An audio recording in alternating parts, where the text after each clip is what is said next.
Привіт! На початку весни почав чути ось такі звуки.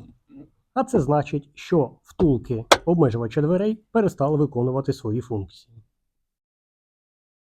Ось наш обмежувач. Тримається він на двох болтах М10 і на торксі розміром Т40. І для того, щоб його зняти, нам потрібно зняти карту, зняти шумовіброізоляцію і дістати його. Із картою дверей все просто. Тут два торкси на 30, ось тут торкс на 20 і на торці ось тут так само торкс на 20. Розкручуємо, зриваємо карту з кліпс і знімаємо догори. А тут у мене шумовіброізоляція, яку я встановив минулого року. Ось тут знаходяться отвори, і мені доведеться підірвати шумоізоляцію для того, щоб дістати наш обмежувач дверей.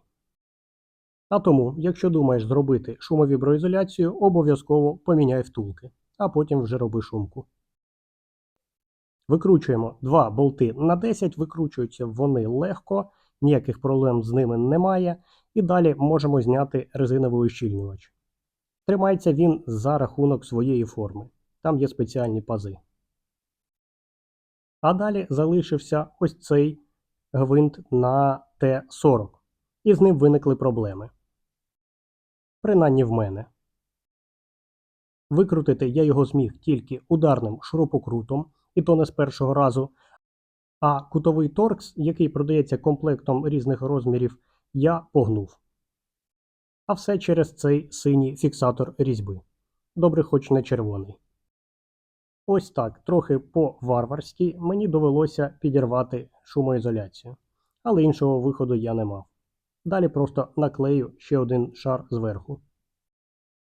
Коли будеш виймати обмежувач, не треба братися за ось ту частину, яка була прикручена торксом на 40. Ось тут.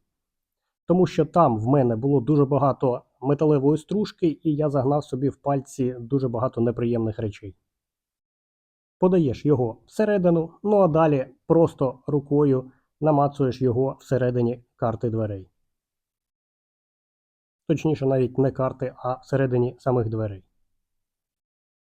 Діставши свій обмежувач, я побачив ось таку неприємну картину.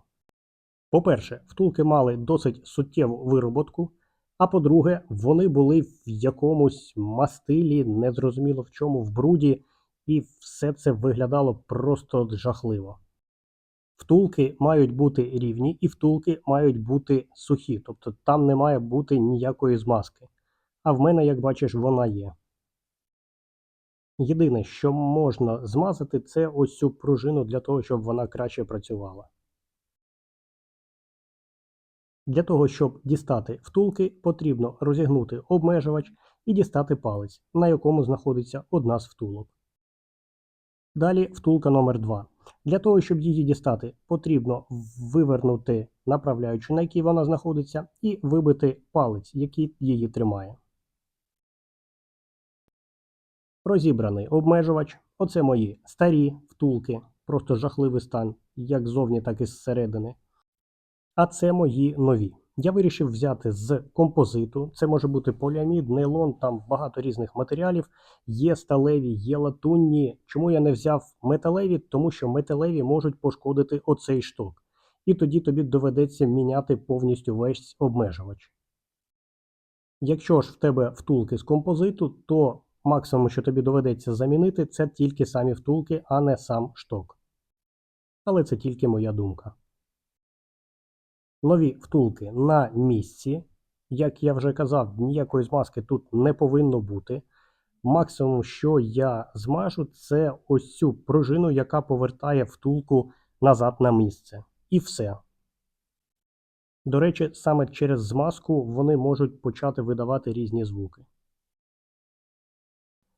Збирати назад це легко, просто вставляєш направляючі в отвори і закручуєш болти. Новий фіксатор різьби я не використовував, тому що я не думаю, що тут настільки рухоме місце, що потрібно фіксувати різьбу якимись додатковими засобами. Коли все стало на свої місця, потрібно перевірити, чи працюють нові втулки, чи ні. Поклав мікрофон для того, щоб краще чути.